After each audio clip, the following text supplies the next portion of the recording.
In today's lecture, I'll be talking about the death of Domitian, 96 AD, another Roman emperor that was brutally murdered. This is Professor Simon. So anyway, Domitian was the third Roman emperor of the so-called Flavian dynasty that reigned from 69 to 96 AD. This particular dynasty, if you read about Roman history, was the second major dynasty that had followed after the so-called Julio-Claudian dynasty. And it was founded by this famous emperor on the left named Emperor Vespasian, who reigned for about 10 years from 69 to 79 AD. It's one of the first dynasties where you had actual real sons that succeeded their father. Emperor Titus, you see there, and then, of course, Emperor Domitian, the one we'll talk about today.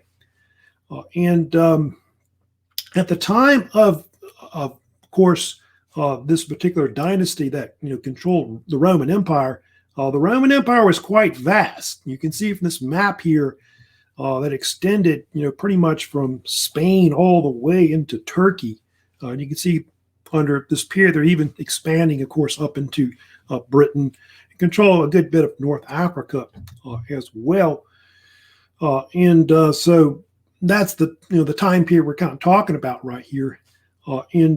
Most of the historians that discuss like these particular reigns, of course, we have talked about Suetonius before. Suetonius, of course, another major historian that discusses not only the reigns of the Flavian dynasty, but he's really our main source on the death of Domitian, like how he was murdered in 96 AD.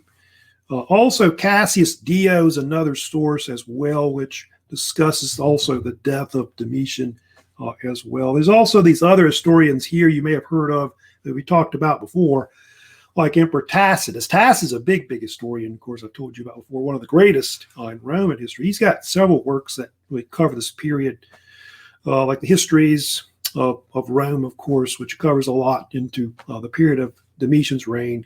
They also have the life of Agricola, which goes more into like conquest of Britain. That kind of covers the same period. And then also Tacitus is a major source on like early German history in ancient times with this book called Germania as well. You can see Pliny the Younger, like a lot of his letters or epistles were also instrumental in giving us a lot of information too about that part of the Roman world and all that.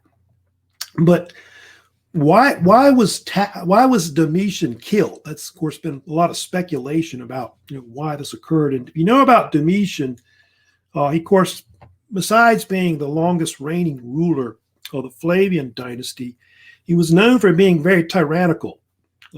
They always kind of speak of a reign of terror under his reign, and a lot of the writers at the time, Tacitus, Suetonius, Pliny the Younger, a lot of the nobility, hated Domitian. So a lot of his writings are kind of negative towards him overall.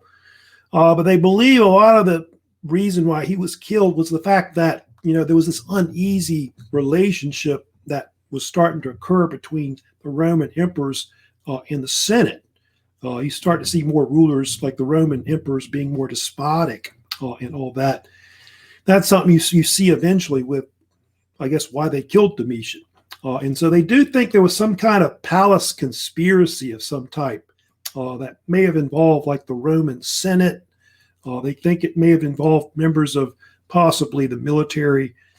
And then also, I think that possibly Domitian's wife may have been involved somehow in the conspiracy. The death of Domitian, of course, occurred on the date of September 18th, 96 AD.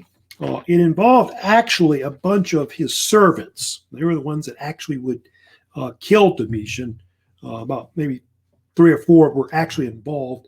There were several that were kind of famous. There was one named Parthenius, who was some type of steward that was under him. And then, of course, the one that's the more famous one they talk about is Stephanus. He's the one that they think initiated the actual stabbing of Domitian.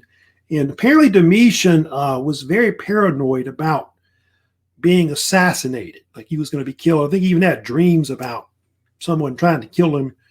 And he had this, apparently he had this prophecy or whatever he believed in, where some kind of astrologer was telling him that the worst time of the day was kind of like midday. And so he was paranoid about, being killed sometime close to the middle of the day, like 9, 10 a.m., I think it was. And so they had a little boy that would kind of come around and tell him that it was later in the day. And it wasn't like midday, which I guess would make it more easier, to kill him. And anyway, apparently the main guy that, of course, would stab him, like I told you at first, was Stephanus, who was apparently some type of steward or servant that was apparently, I think of the emperor's niece is what it was. And he actually, what he did was he hid like a dagger concealed it in some bandages, like on his arm. And he was the first one to stab him. And of course, after he stabbed him, all the other servants started stabbing him too. And I think he was something like stabbed like 7 times, they think, at one point, Domitian.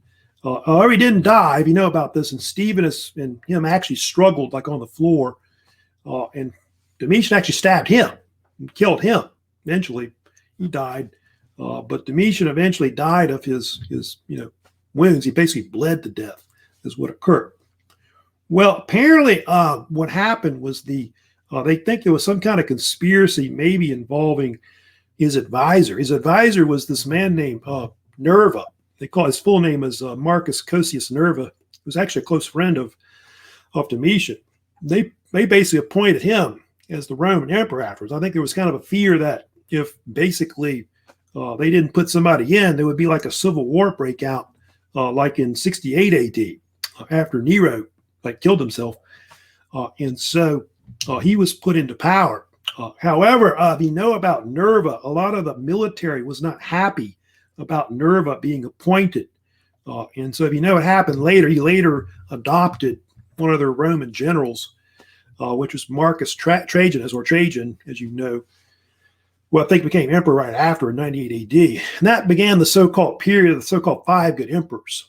They call it that'll reign more into the 2nd century, which really is the peak of the Pax Romana that they have.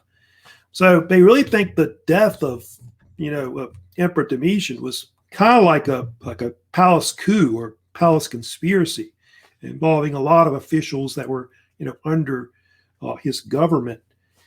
So he's the along with all these other emperors that have been killed, like we talked about before, such as Caligula.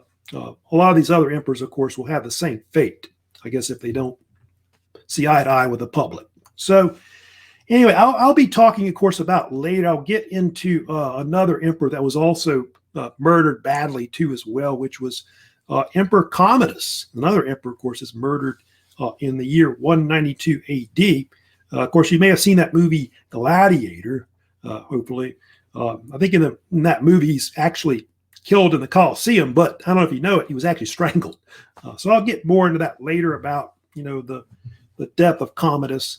But that's my little lecture, of course, short little lecture on, of course, the death of Domitian. If you have any comments, questions, of course, about this lecture, let me know. And if you want to subscribe to my channel, also you can as well. So see you later.